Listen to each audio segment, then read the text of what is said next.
All right, guys. Well, thank you everybody for coming today. My name is Rob Cimarrano. I'm the owner of Big League Talent Aces, along with my dad. Today we're here with Dave Nogaki, owner of Athlete Engineering Institute. He's going to be our strength conditioning coordinator. Dave became my trainer back in 2017. Was able to figure out a few things with my mobility and with my strength that he can help me with, and he's done a great job. My velocity's jumped, and at 42 I'm throwing the ball over 100 miles an hour, and my velocity keeps climbing each year as opposed to going backwards, which according to the norms it's supposed to be at my age. So a couple years ago I said to Dave, I said, you know, I'm getting such good results with this. Imagine if we did it on young kids who are already naturally, you know, getting better and better each year. So if you follow his program, if you follow his lead, you're going to see major results. I can guarantee that. I know I did. Okay?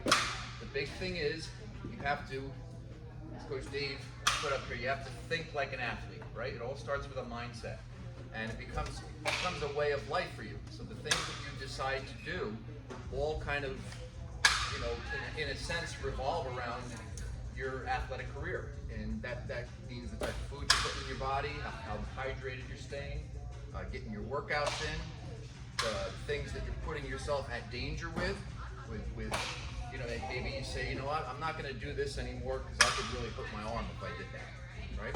I can tell you right now, I've never skied and I've never snowboarded to this day, but I'm not saying you can't do that, but I'm just saying you just got to be careful with what you're doing to make sure you don't hurt yourself if this is something you really want to do. Because at the end of the day, anybody here play an instrument? Okay, so as an athlete, your body is your instrument, right? If you damage an instrument, it's not going to play the music the right way, right? If you damage your body, it's not going to be able to play the sport the right way, right? And we want to stay healthy, obviously, because it helps us perform. But the other part to it is, when we're healthy, we can practice more, right? If we're on the shelf, we can't practice as much as we want to. And the more we can practice our craft and ingrain those biomechanics, the better and better and better we can get at that. So with that, I'd like to introduce you to Coach Dave. He's going to talk about the strength and conditioning. He's going to talk about some nutrition. We're even going to talk about the mental, emotional side of the game today as well. Dave? Hey guys, thanks for coming out. It's Saturday morning, so I'd rather be home on video games or something. But why do you guys think we're here today? And we're going to ask for a lot of volunteers. Yes. Exactly. We're trying to set you up for that. Now, what are your two questions for you guys? What are you guys' goals in baseball? Okay, that's a good goal. Good. Awesome. How about this guy over here?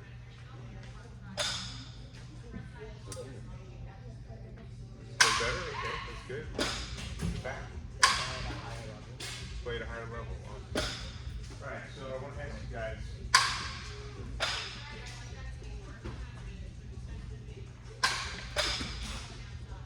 Think of certain activities as games and other activities as sports. Like when you think of sport, what kind of sports come to mind? Yeah, the first one I think is football. Something that plays. You think of game, I think of like, I don't know, gym rummy. And then now I think of what's the game everybody's playing now? Instead of tennis? That's a sport. Peanut gallery back there. I think of it as a game. I don't know what you think. I mean, it's a little bit, as a sport, but a little bit more along the line. I mean, that's why people like it, don't run around. I put tennis over here and down. What else would you put over here? Video games? You guys like to play those? And what's the difference in the two sides? Athletic ability. Okay, so what does it mean to be, what is athletic ability? What does that even mean?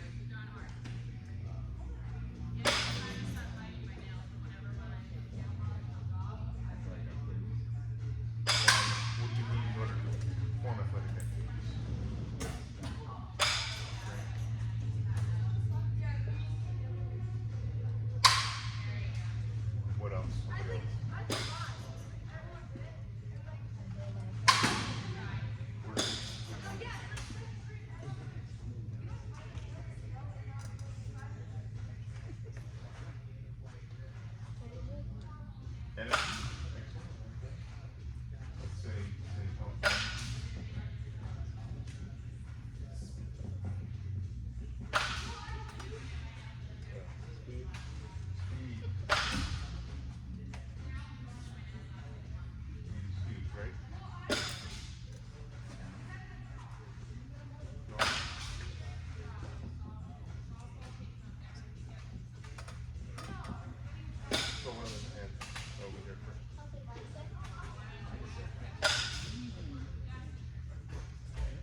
go back to our sport versus game.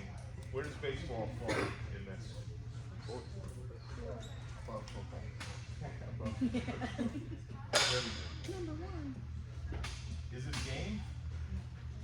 Yeah, everything's a game, but we want to think in terms of, you want to think like an athlete, you want to think in terms of playing a sport when you think of baseball.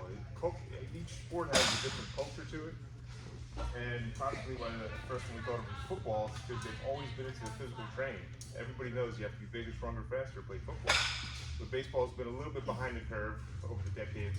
You know, there was a lot of ideas like you don't want to lift weights, you want to get stronger, you're going to get tighter, you're going to get hurt, this and that. This is not true if you do it correctly. Okay, if you do it correctly, it's going to enhance your game. So the baseball mindset is just starting to catch up, but it's a couple decades behind. You know, Rob's 42 years old. He throws 101 miles an hour. He does all the heavy lifts, bench press, squat. You know, the whole deal. His flexibility is excellent. No injuries. Okay, so if you want to reach your goal, whatever your goal is, guys, we got to start thinking like an athlete. And besides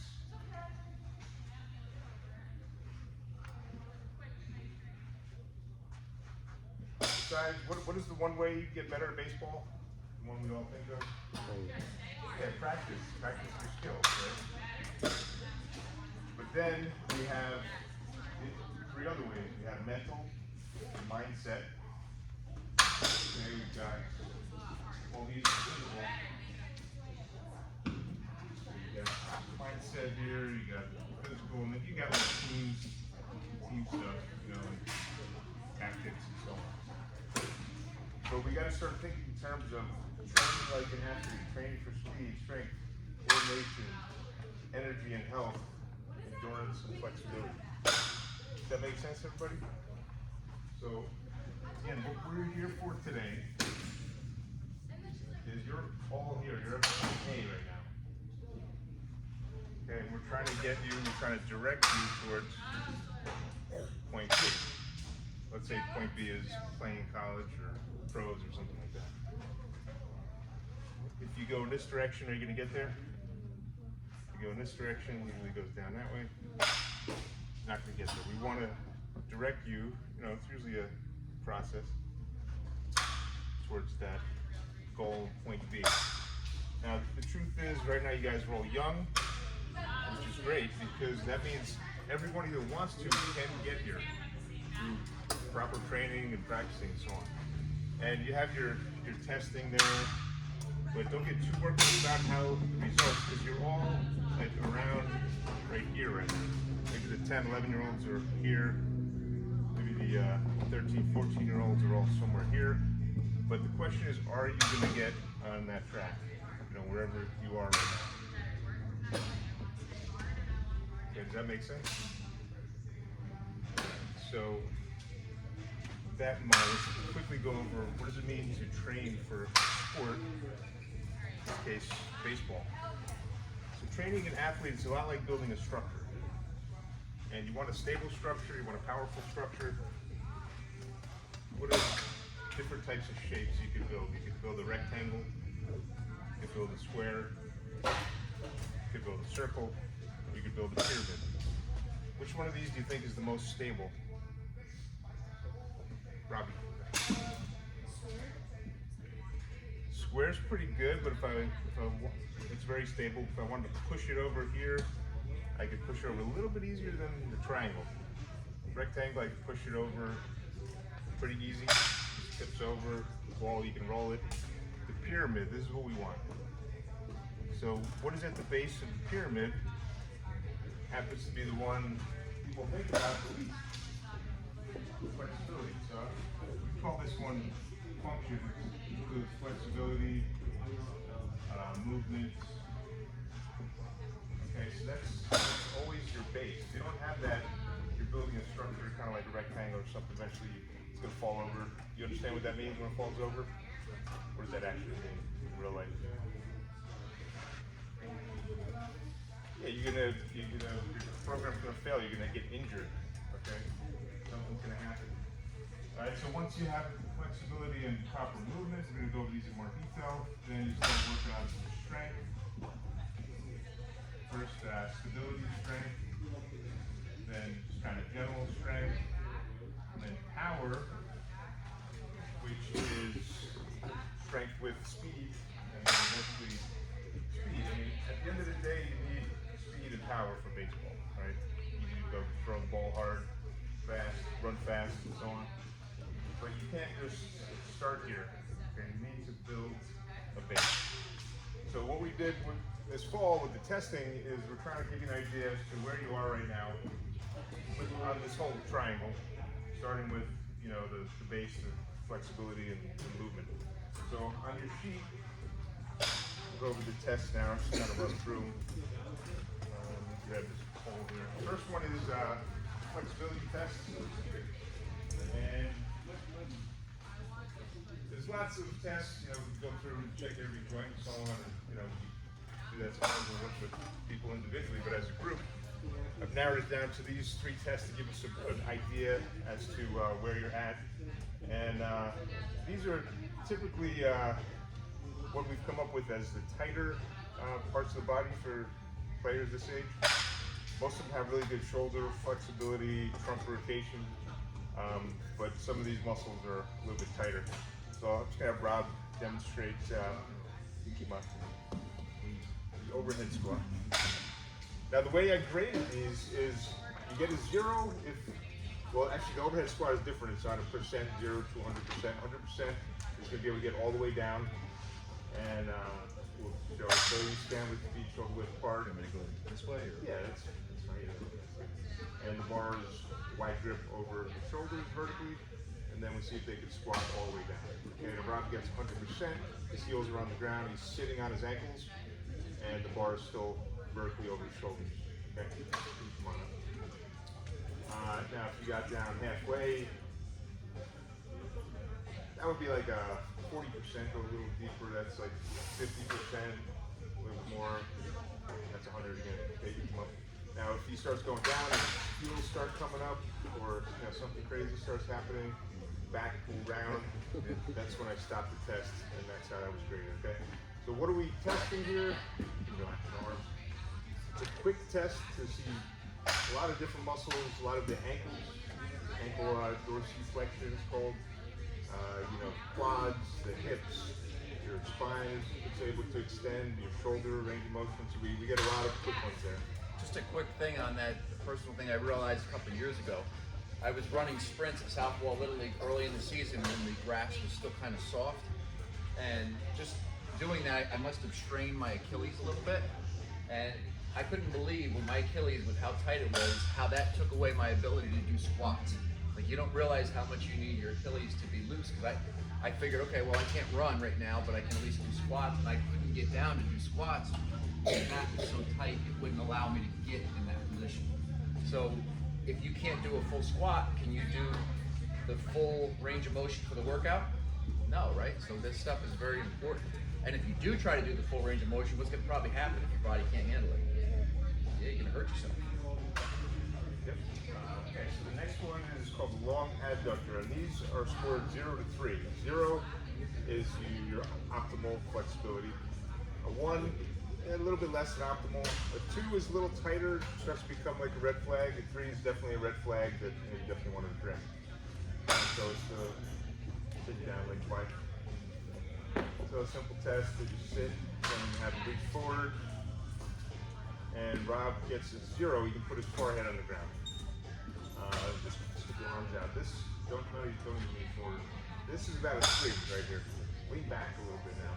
If any of you have a 4, it looks up like this. Yeah, it was off the charts. 4 was off the charts. And a 2, the reach, that would be like a 1, 2 right there.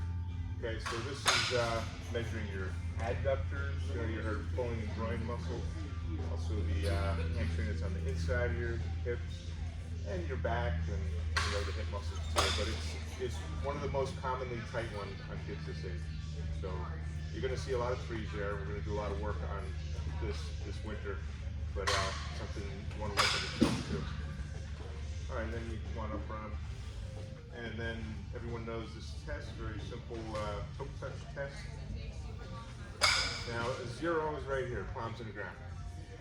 All right, before you touch your toes, fingers, fingertips. That's 1, you can touch a little bit, up a couple inches. 2, about right there, up a little more. 3 would be back here. Okay, this is the back of the body, the calves, hamstrings, your back. Okay, very important for being an athlete, right? So after the adductors, this is the second most commonly tight one. At this age, it's a combination of flexibility and strength, the reason why it gets tight. So we want to keep that in mind and work on both of those. All right, so then moving on to the next page is the functional movement. Okay, this is proper treatment zone. Go back, EJ.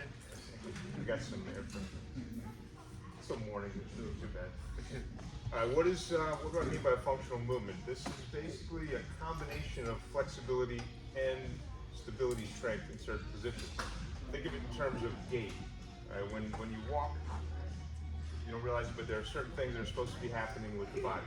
Okay, when my left foot touches the ground, the heel is supposed to touch, then my foot's supposed to roll in a little bit, the arch is supposed to collapse a little bit, lower leg's supposed to internally rotate, AB's up, upper leg's supposed to internally rotate, hip flex a little bit, and AD up. Okay, this all happens on a subtle plane, but that gives you shock absorption. Okay, and then when you push off, the opposite stuff happens. So you get shock absorption and it's called a loading. Think of it like loading bow and arrow. Okay, you need to be able to pull it back. You need to have the range of motion pull all the way back. Then you need the right tension in it. Then you can let go and it explodes. Push off the leg and the opposite happens. So the first thing is called pronation. That's the loading. And then pushing off, that's called supination, the unloading, the exploding. Okay, so you need both. You want shock absorption to prevent injury, because if you can't get shock absorption from your feet and your hips, it's going to end up in your lower back or someplace up the chain. And if you can't load, you can't explode. All right, so these are, no one really knows about this stuff, but this is super important. When I first started working with Rob, you were, what, 36? 35, things like that, throwing like 93 miles an hour. We went through, assessed every little aspect of his pitch, every functional movement, every range of motion, and we did this for several years. And for example, like his supination on his right leg was a 3. It was stuck, it wasn't moving. So when he goes to pitch, he couldn't do it. Yeah, you couldn't get the optimal biomechanics. So we worked on that, and everything here you can work on and get better. So maybe you got an extra mile an hour just from that one supination, working on that. And I would say that the farther it's happening from the release point with pitching, there's like a multiplication effect that happens. So I wouldn't be surprised if it was more than that, because if this isn't working from the get-go, it's going to affect everything else after that. But if this can work efficiently, now everything else gets enhanced and it keeps moving up exponentially before it gets to your fingertips. Yeah, it's a holistic system. Yep. All right, so the test we use for pronation is you stand on your right foot and just keep the left foot out to the side, do a little squat. All right, now when he's doing this, you can see his arms collapsing here. You can see his knee going in a little bit, and rotation. You see the AD induction here. This is a 0. Everything's working. It's loading and unloading. Okay, so if it was a 3, just nothing would move here, and this is stuck. Do a little squat. These is all locked up. Nothing's happening. Or they have a stability problem and everything's shaky. Okay, and they should do this leg has no stability. It's not working right. It's shaky. Dave, did you find that some had different legs? Yeah, I mean, I would just write down the lower one usually. But yeah, there's definitely a difference between right to left sometimes. And then the supination test, I'm going to show us that when you reach across the squat. Now we're testing his left leg and foot, and you can see when he reaches across, the arch of his foot is popping up, ankles rotating externally, knees going out. Okay, this is a 0. A 3 would be nothing moves. His ankle can't rotate, can't get that movement. Okay. So that's supination. Which if you think of that in terms of pitching, you guys that I've worked with pitching before, if I'm telling you to go like this and try to get your butt going toward home plate, coil more, you can't do that. I can tell you till I'm blue in the face, but it's not going to happen. Yeah, if you slow down the pitch, you can distinctly see, okay, here's the supination, here's the pronation, here's the supination. Okay, so it's all part of it. The next one is hip flexion. You want to face this way, you do the reaching. So on this one, we're checking to see if the posterior chain, the hamstring, glutes, lower back, has range of motion and the ability to load. Yeah, don't go that far. Yeah, see. So can they shoot their hips back and keep their back arched? So you see the hips are moving back, the back is arched. So that's a 0. A 3 would be can't even get anywhere. Their back starts around right away. Okay, now why is hip flexion important? Because it's used in every movement, walking, running, throwing, batting, your hip flexion, right there, hip flexion, very important. Okay, so it's a combination, you need the range of motion to get there, and the strength of all those muscles to hold you there. The last one is hip extension. Okay, so they reach backwards, they try to shoot their hips forward, and you just go dynamic round treatment. Alright, so can they extend their hips and spine and shoulder? This is a 0, a 3 would be they're just stuck, like nothing's moving. Okay, very important. Obviously, throwing for one, you know, you got to get everything to extend. Okay, any questions on the functional movement? Guys, what's one thing we always stress with fielding ground balls? Get down, right? So, and there's a lot of times I'll say to you guys that you're not bending your knees to get down. Look at how many things Coach Dave just went over that you have to be able to do in order to get in that position, right? If you don't have that hip flexion, that may be one of the reasons why you're up here like this, right? Or if your knees are collapsing in, that may be one of the reasons why. So you guys come to the power arm this winter, when we go through all this mobility stuff, take it seriously. Because a lot of times you see players when they go through the flexibility and mobility at the beginning, it's kind of like, all right, let's, you know, we're just wasting some time here and we'll talk with each other. That may be the most important part of the whole program for you, right there. That may give you the biggest gains. And it's certainly going to enhance everything you do after that with the weighted balls and with any type of either body weight or actual weight lifting you do. Okay, so moving on to up the chain, up the triangle, strength. We'll skip down to pull-ups. So we use pull-ups as a good upper body strength test. All right, so that's simple, you know, 0 to however many you could get. If they couldn't do one, then I had them hang, see how long they can just hang. If they got 30 seconds, we cut that off. Now, guys, strength is one of my favorite topics because anybody can get it. Okay? Any of you guys can get stronger if you just show up and put in the work. How many of you guys think you could do 20 pull-ups in a year? One guy. Dad, you want to show us your pull-ups? Sure. No, They're good dad, if we want. Alright, so not too many hands are going up right now, right? Let me break this down for you guys. If you could only hang for 30 seconds, and everybody's able to hang for 30 seconds, when you do it one day, your body's going to adapt and you get a little bit stronger, right? The next day you come in, you think you can hang for 32 seconds? Let's start it off with 10 seconds, okay? Alright, if you can hang for 10 seconds, how many of you think you can come in the next time and do 12 seconds? Hands up if you think that. Alright, the next time you do 12 seconds, I'm happy with that. If you do that, how many of you think you can come in the next time and do 13 seconds? Alright, and then you work that up to 30 seconds.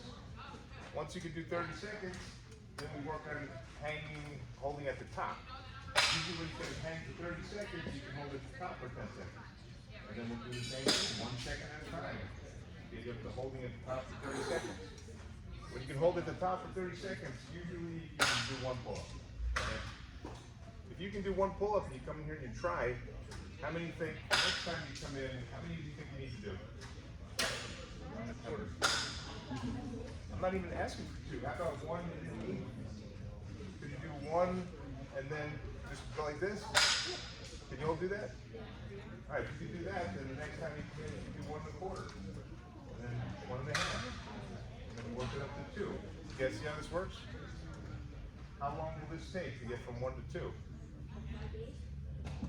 Let's say if it takes, even if it took 2 weeks. All right.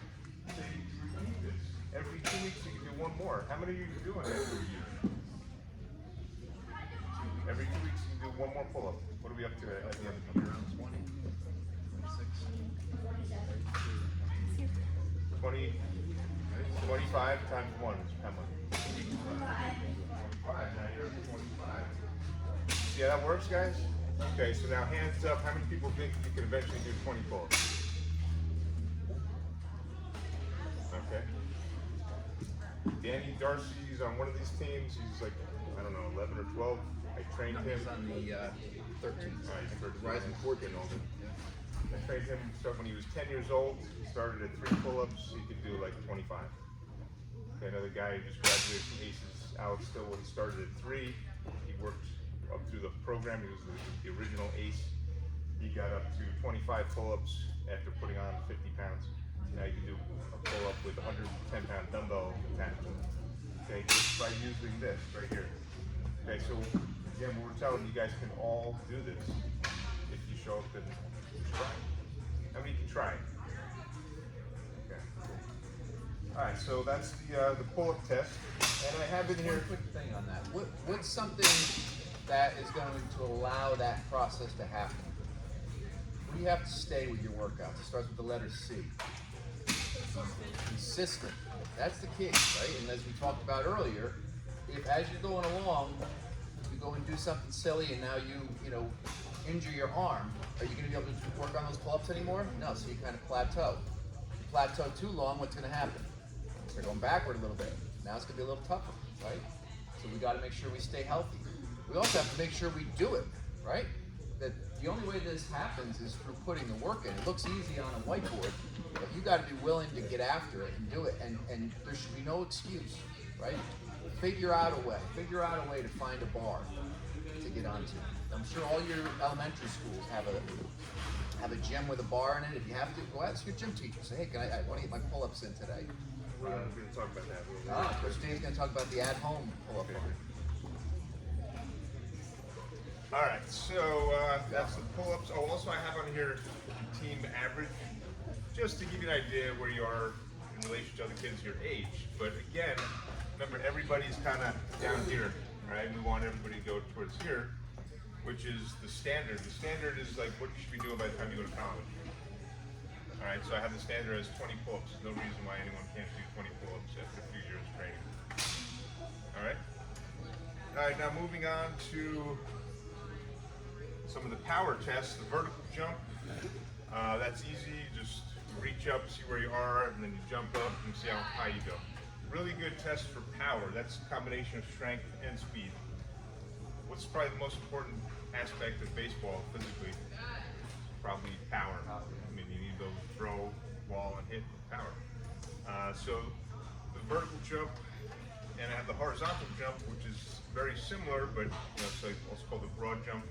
You jump straight out. What's the difference between the two? Well, the vertical jump tests a little more your quads and your calves. It's related a little more to your starting speed when you start to run. Those are the muscles you use a little more.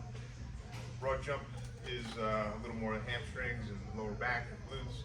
That's related a little more to after you've sprinted 20 yards already, that type of speed. All right, so you got your team average, you got your standard that you're working towards. So these are really good tests for power of the lower body. Okay, then you have the triple jump, it's like the broad jump, except you jump 3 times. So you have the hop.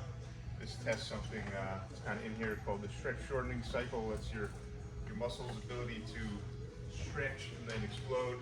So that happens every time, like when you're hopping.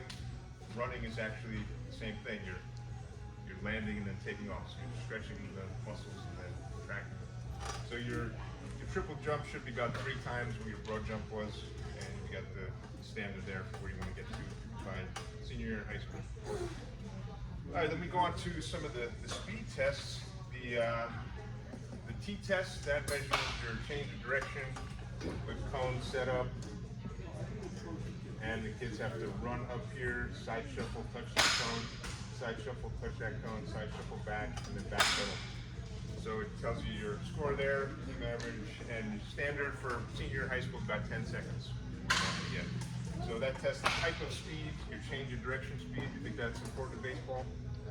Yeah, all the time.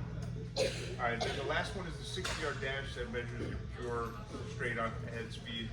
Why do we pick 60 yards? Because that's what they use in baseball. I'm not sure exactly why every other sport is 40 yards, maybe because it's like distance to second base if you're running. I think 60 yards is, I think it's home third, right? The 60 yards. or no, That's- they gave it home to second. Yeah, home to second, yeah. home to second. Maybe that's maximal distance, might run the outfield, I don't know. But for some reason, that's what they use. Now, this is a big test in if you're baseball. on- Anytime you go to a showcase or something like that, they're going to test your 60-yard dash. Colleges are always looking for a 7-second 60. Okay? How do you get faster, guys? How can you become a faster runner? Let's start with, guys. Sprinting, working on the skill of running, yeah. But look at what we went over today. What speed is at the top, right? How do you get to the top?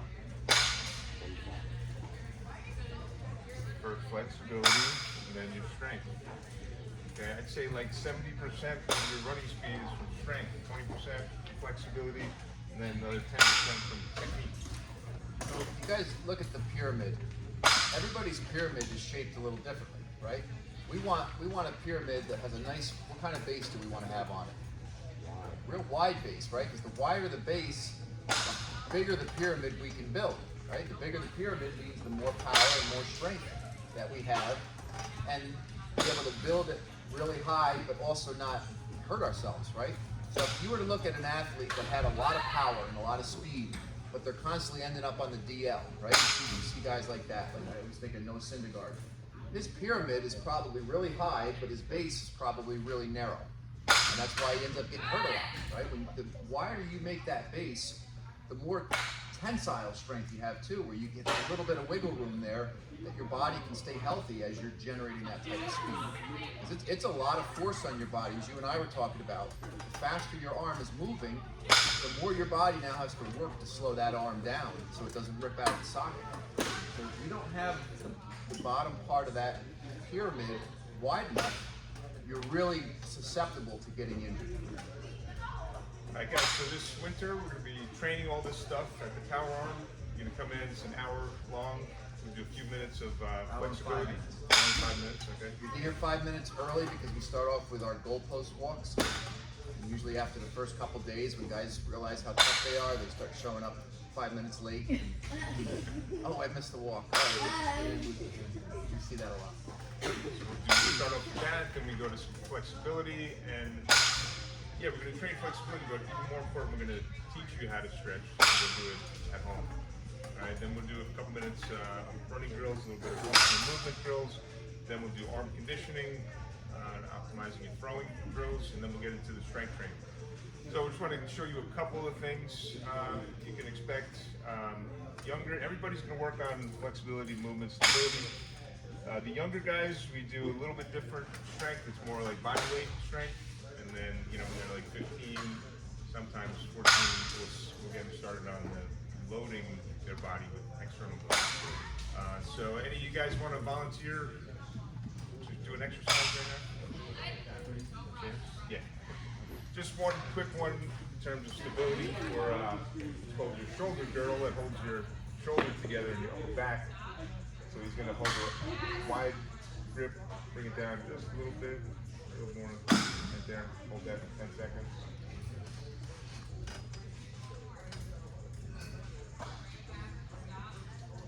Then you bring it down. When they can do that, then we'll slide a little, 1 or 2 pound weight under. Something heavy that. It makes it a little harder. See, keep your elbow straight. Keep your elbow, hold that. 6, 5, 4, 3, 2, 1. Okay, so just a quick example of upper back. Now, most kids are not going to be able to do that with even this right now. Okay, so we just got to have the flexibility to get it back there. Number one, then the stability, strength to hold it there. Okay. We're going to do the rotator cuff exercises. We'll learn all those. Rotator cuff holds your arm in the socket. One Chase just did it. Hold the scapula stable in the back. Okay. Anyone else want to volunteer before? Okay, come on up. What's your name here? Logan. Come on up, Logan. So we'll get them started in their core conditioning. You want to lay on the back and just put your arms out to the side. On one, there's 4 different ways your core can move. Bring your arms down a little bit. Okay. One of the most important and definitely important for baseball is rotationally. So bring your legs up here. Keep your feet together. And don't be embarrassed if you can't do this. Showing everybody. Okay, now you're going to go to the side and touch the ground. And then push off your hand and bring your legs back up. Okay, now you see his feet separated? Try to keep your feet together. Go this way. Okay, you can do it. That's good. Now go the other way again. He's actually doing this better than most of the guys. Most of the guys won't be able to lift their legs off the ground. Okay, so what I have then, you bend your knees. Then we'll start them off like this. Go this way. So everything has a progression. Okay, so now you can do it. Do a few cycles. So we would do it like this till they can do that 10 reps. Then start making a little bit right about there. Okay, so you see the progression. We start very safe and work up. Okay, Rob's going to show us how it'll look eventually on the ground. Do like 2. Eventually, you should be able to just pick your legs up like nothing. Yeah, it's like pretty much effortless. And then Rob, you want to show off a little bit. Eventually, you'll do it hanging, and this is very difficult, but it's kind of like. Now he's going to go to side like this. That's extremely difficult. Okay, but that's where you want to get to eventually. Okay, and everything's a progression. All right, any young guys want to get another volunteer? Nobody? This guy's gonna be good, I can tell. All right, lay your back. Okay, sit-ups. Bend your knees. Bring your feet together. Put your hands out like this. Sit-ups don't train the abs in every little degree.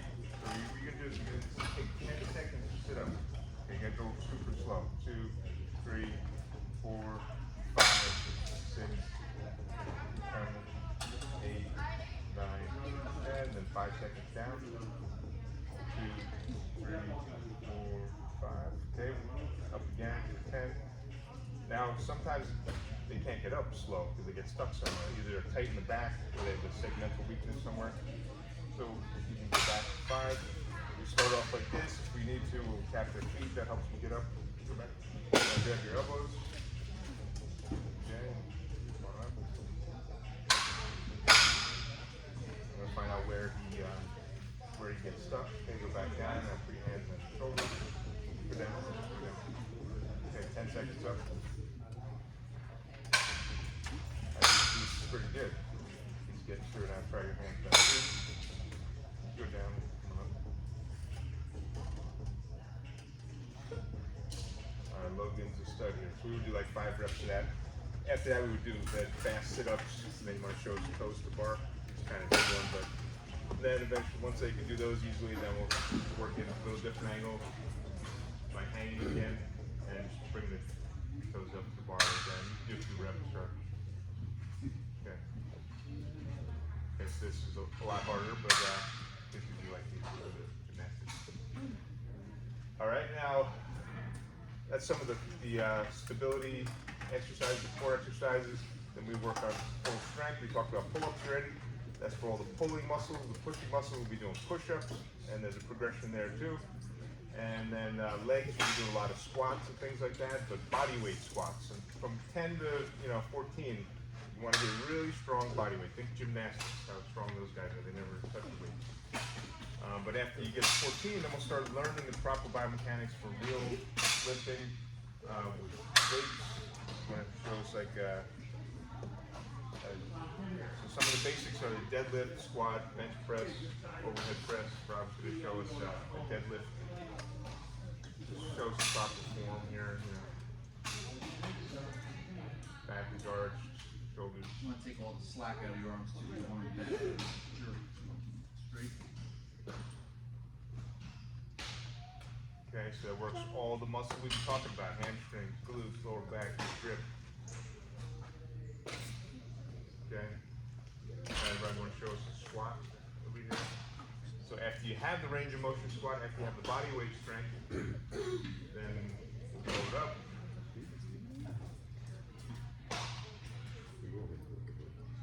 And then this is for, 15, he's going all the way down, all the way up. And Rob can do, this is 95 pounds, Rob can do this with 300 pounds. All right, that's good, Rob. Now, before you get scared seeing all the weights, don't worry, you would start with this. Okay, you start with the actual movement. And you won't be doing this for another few years, when you're 14 or 15.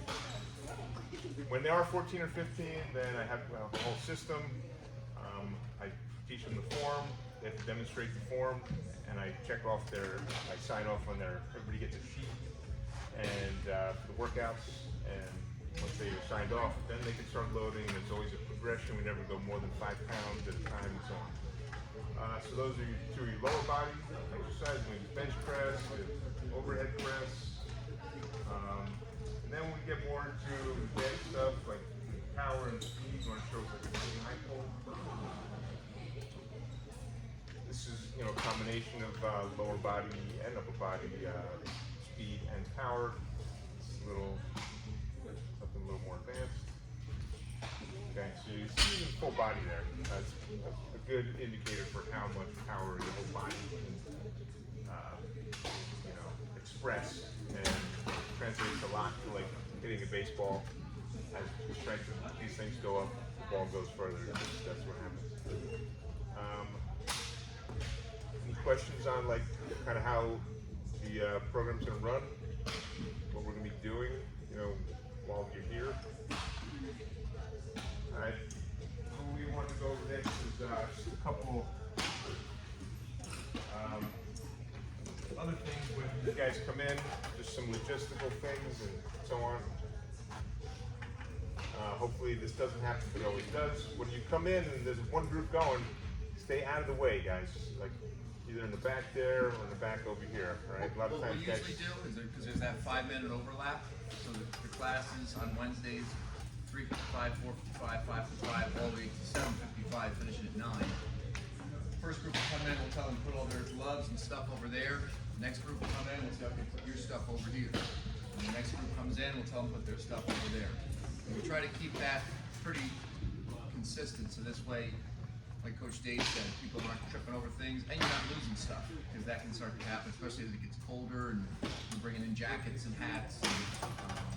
And as far as attire goes, Aces shorts, you can wear the leggings underneath them if you want, or if you have Aces sweatpants, you can wear those. Aces top, you don't have to wear a hat program. If you want to wear your hat, you can, but always bring your glove. Bring your glove to every session. One of the big things, guys, please listen. Okay, when your coach is going over stuff with you, there's a good reason. You need to teach everybody what to do. And there's a lot of safety involved, so there's always going to be a little group, okay? Don't be the guy in the corner while the coach is talking that's going to lean over to the guy next to him and start talking, okay? That is no good. You're going to get called out every time you do that. Don't do it, all right? This is important. You're going to ruin everybody's experience. You're going to ruin the ability to learn the exercise, and to take more time, it just takes away from the whole thing. So when your coach is talking, eye contact, look at your coach, listen, and do your best to do what he's saying. All right, everybody get that? Everybody have any problem with that? Most guys are great. There's always one guy in every group.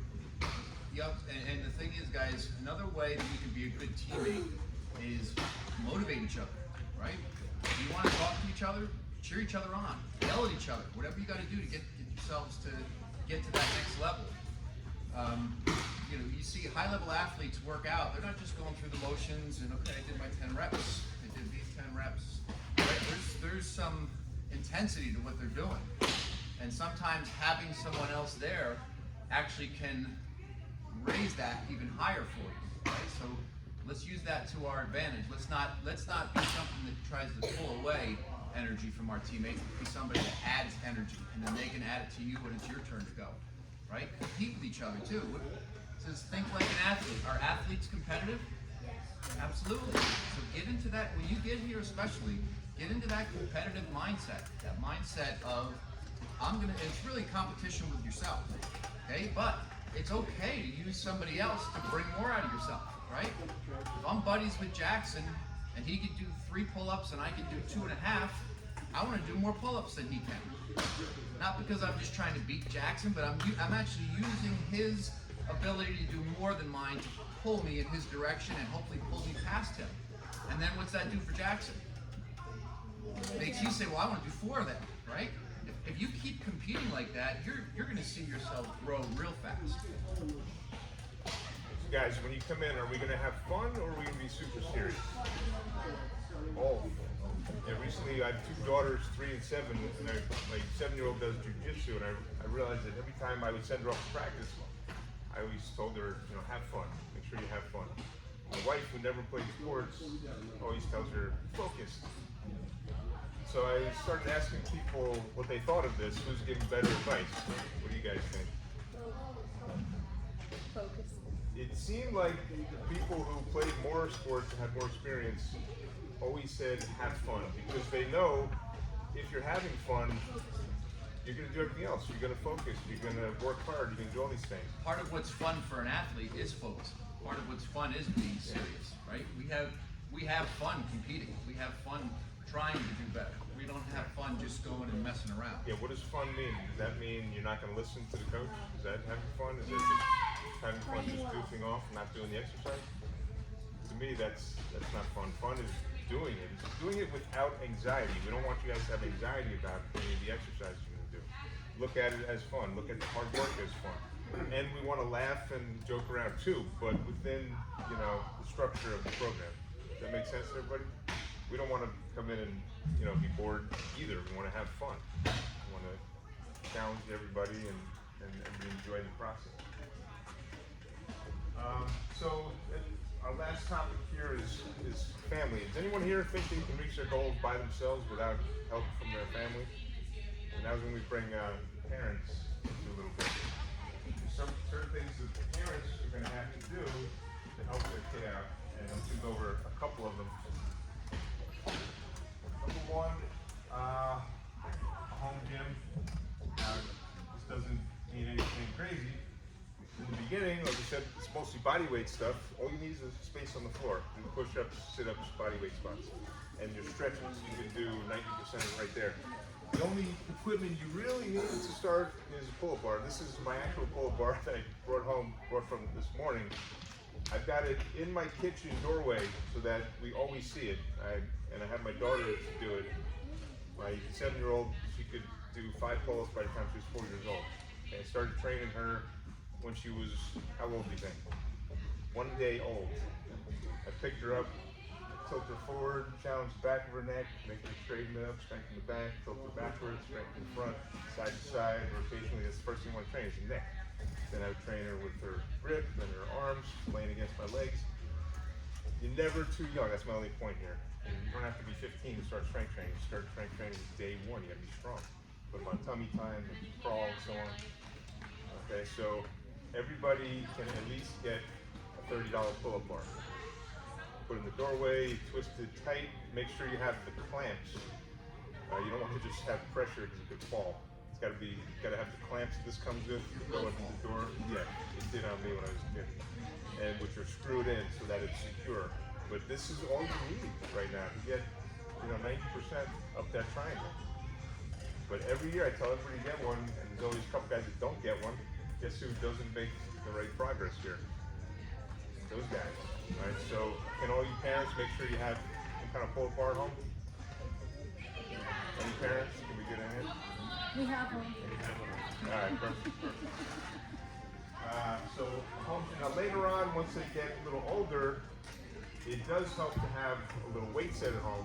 I don't think there are too many older guys here, but that's something you can do with just a barbell, some minimal stuff. You could have just the space of one little rack right here. You can get a half rack, which sandwiches you get for $120. You get used plates and so on. It helps a lot because you can't always get to the gym. But there's only a couple older guys here, so we can talk more about that later. Any questions you have, I can always help you out. I can put in a whole home gym or whatever. Number 2, nutrition.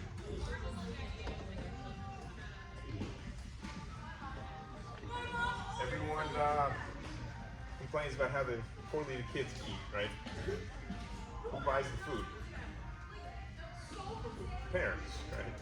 Now it's tough when you go out and they want junk food, but 90% of what they're eating is going to come from home. So we gotta start developing a sort of family culture of home cooking. Buying real food, protein. All right, your average kid, they eat like a bagel for breakfast, and maybe some kind of hoagie sandwich for lunch, and then nothing until dinner. Most people have a proper dinner, but they're only getting, say, 30 grams of protein all day. So I was going to do one thing. I would make sure you get good protein throughout the day. So, eggs, meat, or fish. Those are the big 3. Okay, you can have one of those 3 times a day, and then snacks in between. You're doing pretty good. You guys are young, but when you go out later, you want to prepare your food and bring it in the cooler. Okay. This includes drinks, like when it's in summertime, when it's hot, you want to have a lot of water and something for electrolytes. But this is a work in progress, but start making steps towards it. You can make healthy snacks, you can go through your cabinets and throw out all the packaged food and stuff in boxes and bags and all crap. It's not what an athlete needs. Athlete needs protein, vegetables, fruits, and some grains. On your way out, you can grab one of these. My little cheat sheet nutrition. It's basically got everything you need to know for a high school athlete. What are the good quality protein, carbs, fats? How to make a smoothie? How to kind of space your meals throughout the day? Good quality snacks. I've got a whole list of healthy snacks you can make and bring with you. So if you ever want any of those, just let me know. But nutrition is huge. You'll probably double or triple your gains in the weight room by better nutrition. Any questions on nutrition? Third one was to try to encourage mental toughness. I'm not saying it's you guys, but in general, everybody's talking about the kids these days are a little bit softer, right? I don't know exactly why that's happening, but you got to toughen these kids up a little bit. One thing I do is I don't let them complain, whine, or moan. They always do, but I don't let them. Right? So anything we can do to toughen these kids up. It's a tough world out there. Everything you want to say? Yeah, whenever we're trying to, whenever we talk about mental toughness, it's really, we're building a skill just like we are with making our muscles tougher and stronger, right? And as all you guys can attest to, baseball is a very tough sport, mentally especially, right? As hitters, there's a lot of failure involved. And you have to be able to digest that failure and go back out there and perform in the field. And maybe wait 2 innings before you get a chance to redeem yourself at the plate again, right? As a pitcher, you're standing on an elevated island all by yourself. Everybody's waiting for you to make the move, right? It's like the only position in sports where the coach actually comes out to your position and says, give me the ball, you're out of the game, right? Every other sport, people move in and out of the game. Baseball, they come out and actually grab the ball from the pitcher. So is there pressure in baseball? Yeah. It's not life or death pressure, though, and that's the first thing you got to realize. That none of any of this says anything about any of you as the type of person you are, right? And that's what you have to remember. No matter how I perform, this says nothing about me as a person. Okay? And that should be something you should be confident in. Whether I do well or don't do well, be confident in the type of person. And I know all you guys. You guys are all good people.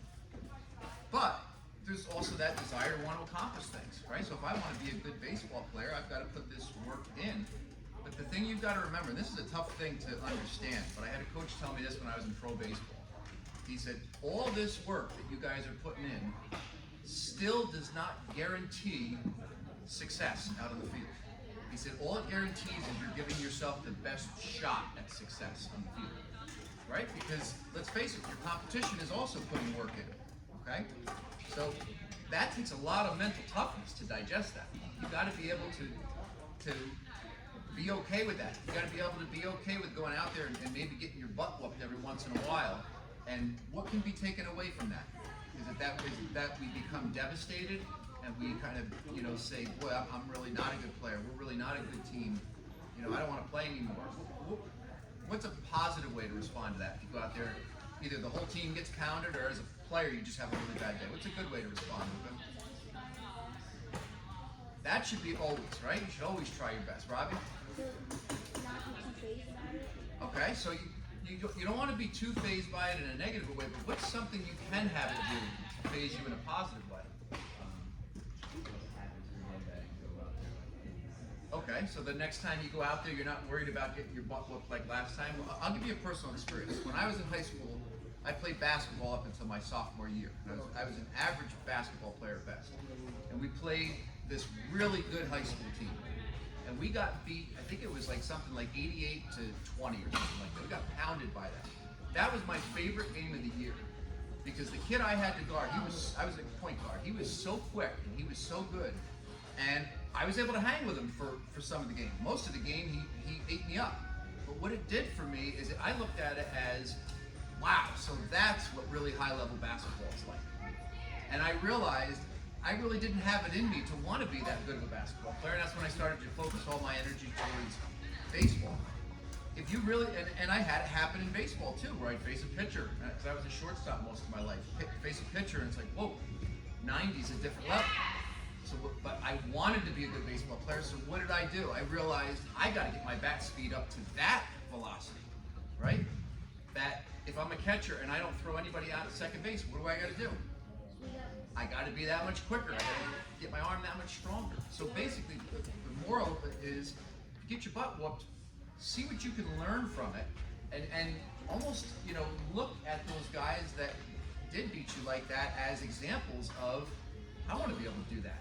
I like to throw 60 miles an hour. I'm only throwing 48. I want to throw 60. Well, let's look at what he does. He was big and strong. Oh, okay.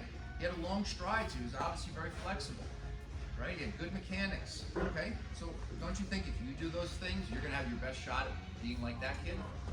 And that's how you take those negatives and turn them into positives. And as parents, the best thing we can do is try to promote that in the player, okay? And realize that there's going to be bumps along the way. If you remember before when Dave put the line from A to B, was it a straight line? No, there's a lot of little bumps along the way, but over the course of time, you still get to B. What happens, I think, with a lot of players, and I can use my basketball career as an example of this, is that they get one of those points where it goes down a little bit, and they realize, I don't want to do this anymore, right? But if you really want to do it, which I think you guys wouldn't be a part of this program if you didn't, you got to be able to pick yourself up to keep going on that track, and that takes mental toughness to do that.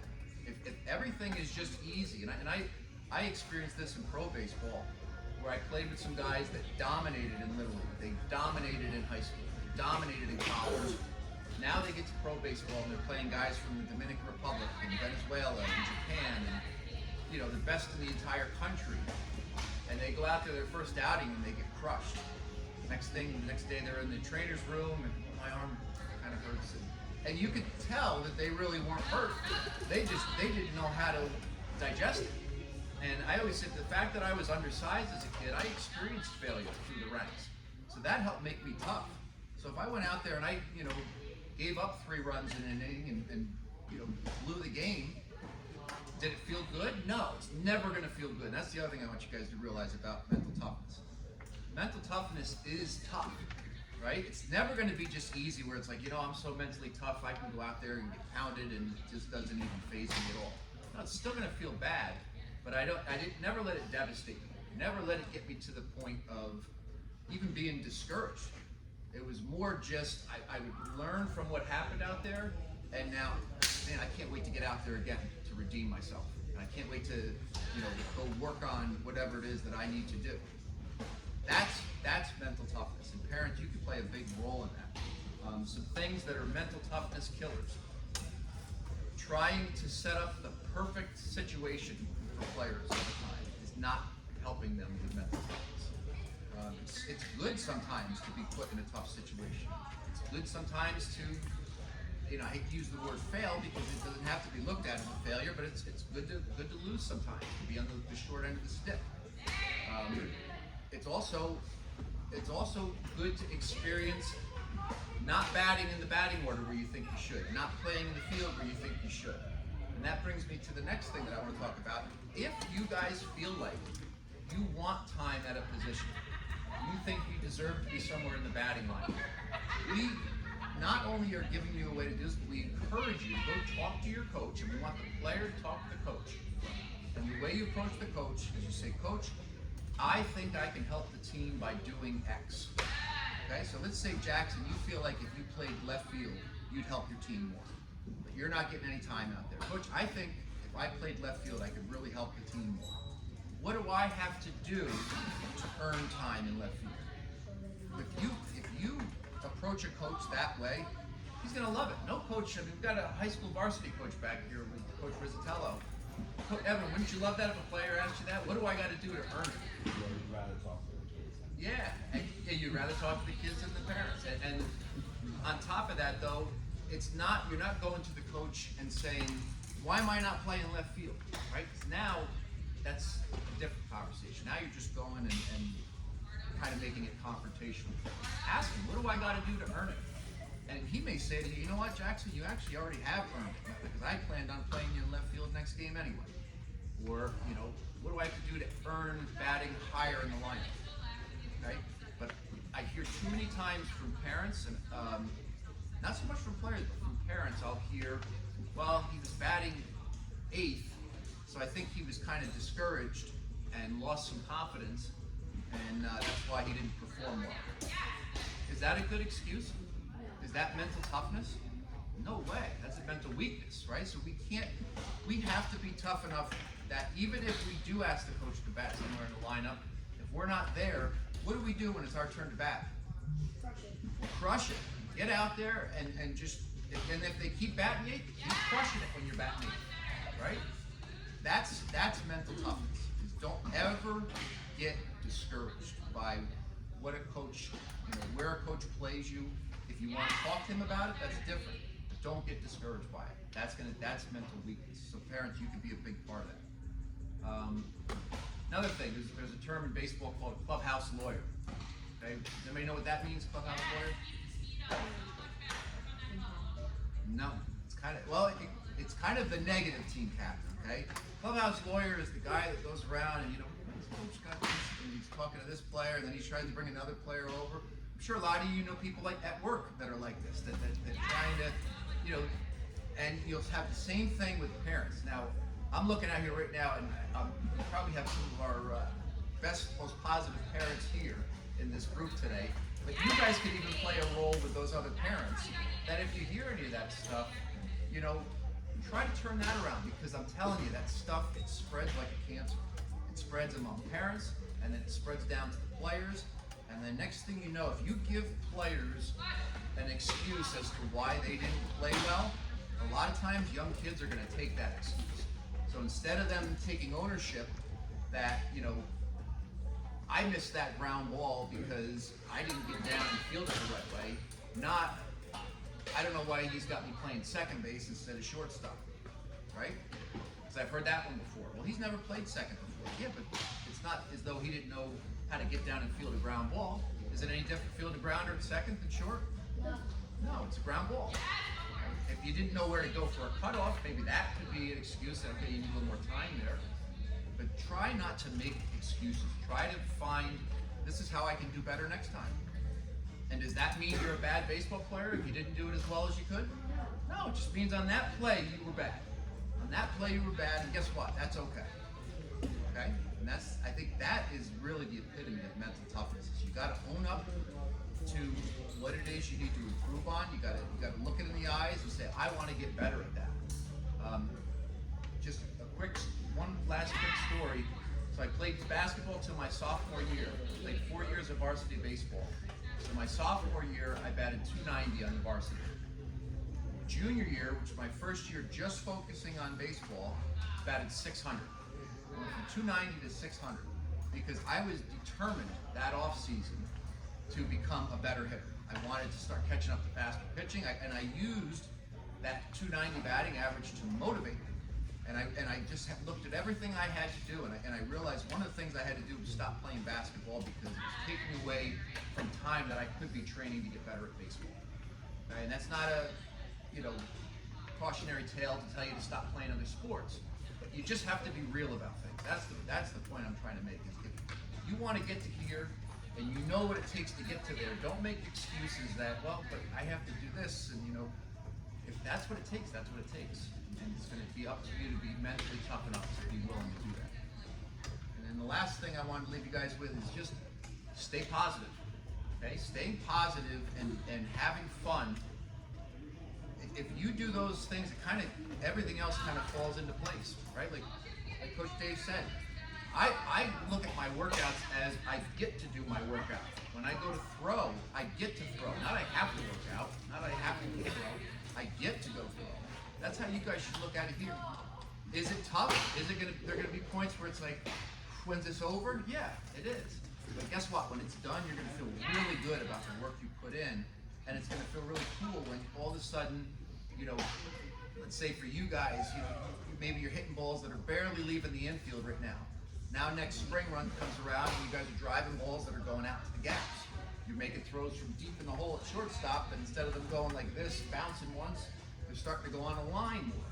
That feels really cool when you start doing that. Matt, what about the first time you reach second base on a throw as a catcher? In the air. Pretty cool feeling, right? But it all starts with what we're going to do here this winter. And for you guys that have been through this program before, Jackson, Chase, Ben, Robbie, Luca, you guys know the benefits of it if you put it in. All right, so last thing is I wanted to quickly talk about is what to do at home when you're on the days you don't have the power arm. Young guys, you're going to get a sheet like this. First day, it's like a checklist. When you do the home workout, you're going to write the date in there. All those boxes at the end of the year, you want those all filled out. You'll be doing 10 to 20 pull-ups, for example. Okay? And I've got other checklists here. But the guys who are like 10 to 12, we're not talking about anything, some serious hour-and-a-half workout program every day. All I would ask you guys to do is one set of pull-ups, one set of push-ups. How long will that take? 20 minutes. 30 seconds. I mean, it's not a big deal, but parents can help. You can make it fun. Maybe like make a chart or something at home, and you're down here. You got 1, 2, 3, and you scratch you off or something to make it fun. I do this with my daughters. We have fun with doing pull-ups. Like kids enjoy doing hard work when they look at it that way. 12 to 14, you guys can do like 3 sets of the body weight exercises. So it'll take 15 minutes, 10 to 15 minutes, that's it, and you'll make excellent gains. You'll be in here twice a week, so I want you doing it 3 to 5 times a week, so you can do it another 2 or 3 times a week at home. Okay, 15 minutes, that's it. Then when you get to be 15 and you start using the weights, then you should be weight training 2 to 4 times a week. You do it twice in here, and then you can do it another 1 or 2 times on your own. You'll have a sheet. If you want this on Google Sheets, I can send that to you. But you'll come in here, you'll fill one of these out, and one of the extras for at home. You can do that. A lot of guys are strength training in school or whatever. That's fine. If you are, make sure you tell me, then I'll tell you how to adjust the workout we're doing so it doesn't conflict, so it all works together. All right, if you have any injuries, anything's hurting, we want you to work hard, but we don't want you to do anything silly or stupid and work through an injury. Make sure you tell us. You might not, you shouldn't do pull-ups that day or whatever. And Okay, we're very good at working around injuries. We don't want to work through injuries, we can work around them. So don't think that if you tell us something hurts, like I know you're dealing with the shoulder thing right now, it's not as though you're just going to be sitting on the side watching everybody else. We're going to be doing some different stuff. You guys have all heard of Craig Kimbrell, right? So Craig Kimbrell, his velocity actually went up one year. I think he broke his ankle, so he was in a big boot. So all he could do to throw was throw from his knees like this. And this is one of the drills that we do, right? On knees, hip, shoulder separation. And he started to gain so much torque that when his ankle healed, and he actually was able to start using his legs, that's when he saw his velocity jump, right? So you never know sometimes that, you know, an injury like that happens. You could turn it into a positive by saying, you know what, I'm gonna get my legs super strong right now because my shoulders hurt. I'm gonna get my core super strong. And then when that shoulder comes back, I'm gonna have some powerful legs and core. My number one job, guys, is to keep everybody safe. I'm happy. I don't think we've ever had one injury, right? In how many years? 5 years of doing this or so on. Very strict with the, you know, the procedures in here. So we want to keep everybody safe, and you know, we want to have fun and work hard and get everybody great results. And it's one of the most empowering things for young guys to get stronger. And I remember growing up doing my training, and you know, you're a young guy, you look in the mirror, you flex, and it's fun. And you should start feeling tighter. You know, not because you're strong in the water. Very empowering, so I'm looking forward to that aspect of it. Couple things regarding throwing right now. So we will not propel a ball at the program, meaning the ball will not leave our hand until probably December. So the first few weeks we will be going through throwing biomechanical movements. We will be using weighted balls. We'll be doing what are called holds, where we go through the motion, but we still hold on to the ball. A lot of injuries happen at the point where the ball leaves the fingers, because there's a force there, now all of a sudden there's nothing, right? So that'd be like you're pushing against something, now all of a sudden it's not there, your muscles have to grab to make sure you don't fall. So it's a lot easier on the arm doing holds. That's why you don't see a lot of shoulder injuries in tennis, because they hold on to the racket. It's a similar motion, but they don't let go of the racket. If you want to throw, I would say throwing a football is probably the best thing right now, and try to get the ball to spiral perfectly. I would try to, as much as you can, shut down throwing a baseball right now until at least December. I mean, you know, I want you guys to still be able to go out and have fun. If you want to go out and play wiffle ball, and just be mindful that you don't want to, no high performance throwing right now. I would say give your arm a rest from high performance throwing, other than like a football. Then in December, then I'd recommend you start throwing the football 3 to 5 times a week, okay? And at that point, we'll start throwing the weighted balls twice a week. So if you're throwing twice here, you get another day to 3 more days in of throwing the football, then that'd be great for arm strength. Then by mid to late December, that's when we'll start throwing the baseball. And then this way, when January gets here, we've got ourselves a good foundation for throwing where we can hit the ground running in January. And instead of being, you know, some people I think actually take way too much time off from throwing. And what happens is you start to go backward a little bit. So now, you know, they said, well, I've shut them down since October, it's February. Well, it's February, and now March is right here. This is your incline. So where we're gonna be instead is we're gonna be here in January. So now we've got a nice, smooth, gradual incline into the season. Is there anyone here that doesn't know the group that they're in? So whatever group you're in on Wednesdays, whatever time slot you have for Wednesdays, when January gets here, you'll be in that same time slot on Mondays. Just so you guys know, and this is all going to be on Team Snap too, but it'll be Mondays power arm in January, February, Wednesdays baseball and strength training, and Saturdays just baseball. Okay, and again, that'll all be on Team Snap. If ever you can't make your group, just shoot me a text. Hey, he can't make the 3:55 group, but he can get there at 4:55 or after, and I'll tell you what the best group to come to. We're trying to keep the groups under 15 guys, and right now they're all right around 12. So you know, obviously we want to have it as you know, efficient as a group as possible, where there's not too many kids. And I went over the attire with you guys. Are there any questions? Any other questions about the program or what group you're in or anything like that? All right, Dave, you're good? Yeah. All right. If you guys have any other questions, feel free to come up. We're looking forward to working with you. We get started this Wednesday, November 15th. Let's get after it. Get strong, guys. Thanks. Neither does mom.